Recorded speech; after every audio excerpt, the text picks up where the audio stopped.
Okay, quick video for myself, Harvey Goldman. No cuts, no edits, no filters, and no hair. So for today's video, I want to give you some brutally honest tips about saving money when you're already skint. So if you're broke, budgeting hacks from millionaires and self-help gurus on YouTube are probably not going to help you. But here's what actually works when you've got next to nothing. And believe me, I've been in this position myself. So I'm not here to sugarcoat it. Most money advice is written for people that already have a little bit of money. But what happens when you're living week to week? So this video is about being brutally honest, giving you doable tips to actually save money when you're skint. It's based on how real people, including myself in the UK, basically survive a storm. So let's have a look at the blueprint. So for a start, you need to claw back control. So even if you're starting from zero, you need to do things like cutting social life spending, avoid fake saving traps, and try not to buy cheap unless it's food. Food you can get away with buying cheap for a time. It will save you money, but other things don't buy cheap. There is the old saying that if you buy cheap, you buy twice, and there is some truth in that. But you need to cut down on your social spending. I know people that claim they're skint and they still afford to go out to the pub a couple of nights a week. They still go to the cinema. They still take holidays. They still get takeaways. Cut all of those things out of your life. If you're skint, you can't afford them. I've been in this situation where I've been broke. I've had no money, literally living paycheck to paycheck. And I had to cut everything. I was literally a social hermit. In fact, worse than that, I was a social leper. You know, people would be phoning me to see if I wanted to go for a drink or go out clubbing, and they even offered to pay for me on a few occasions, and I still said no. If you can't afford it, don't do it, and your wallet will thank you.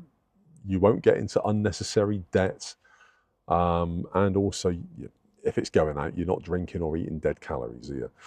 So that's the most obvious way that you can claw back a little bit of income. But also saving traps. Try and avoid saving traps. Rather than trying to save money, concentrate on paying off debt if that's what's made you skint. You know, you need to lose your debt first because that's costing you money. So that's food for thought. Things like subscriptions. Again, if you're skint and you've got gym memberships, you've got subscriptions to Netflix, you might be paying for Canva or something like that to do photo editing. Bin all of those off, just get rid of them, knuckle down, use the crappy free versions until you've built up enough income or you're in a different position, a better place, and then you can restart those if it's financially viable. But look, if you're skint in the same way that you don't want to do social spending, you shouldn't be spending money on things like Netflix, Amazon Prime, and so on. They're luxuries. You don't need luxuries if you're skint. You should be in survival mode. So these things can save you money as well. But I think the most important thing to remember is that even with this little blueprint on how to claw back control and even a little bit of income, these are just hard truths about how to save money. If you're in a financial hole, don't expect any of this to build you a ladder.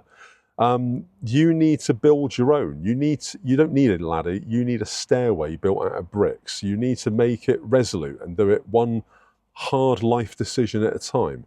You know, cut those subscriptions, cut back on your social life, or just take it out of the equation altogether, better still. You need to stop going on holidays, stop buying clothes. If you're paying for a car and you've got car payments going out, bin that off, give it back, get yourself a runabout. You know, you just need to do everything you can so that you're mitigating hemorrhaging money, which, let's face it, a lot of us do. We've got money flying out of our banks left and right, and very often it's not tracked, it's not audited, and this is what gets people into trouble over time. You don't notice it when you're in the moment, but when you audit yourself and you step back and you see really what you're spending and really what it's costing you, and also really if you need these things, if you really need them, you'd be amazed at what you can save. So those are just some brutally honest tips for saving money when you're already skint. Look, it's not going to work for everybody. There's no magic bullet. But if these can help one person or two people or five people, then fantastic. What are your thoughts on this? Have you ever been in the position when you're broke, when you're absolutely cashless, and you've had to cut back, you've had to eke through for a couple of months? How did you do it? What did you do? Drop it in the comments. Let everybody know. The tips that you give could help other people that are in dire situations. Let's level everybody up, be better, do better, and hopefully have more. Remember to like, follow, subscribe. YouTube's going to put a video there. Yeah, ring the bell, all that jazz. Goldman, peace out.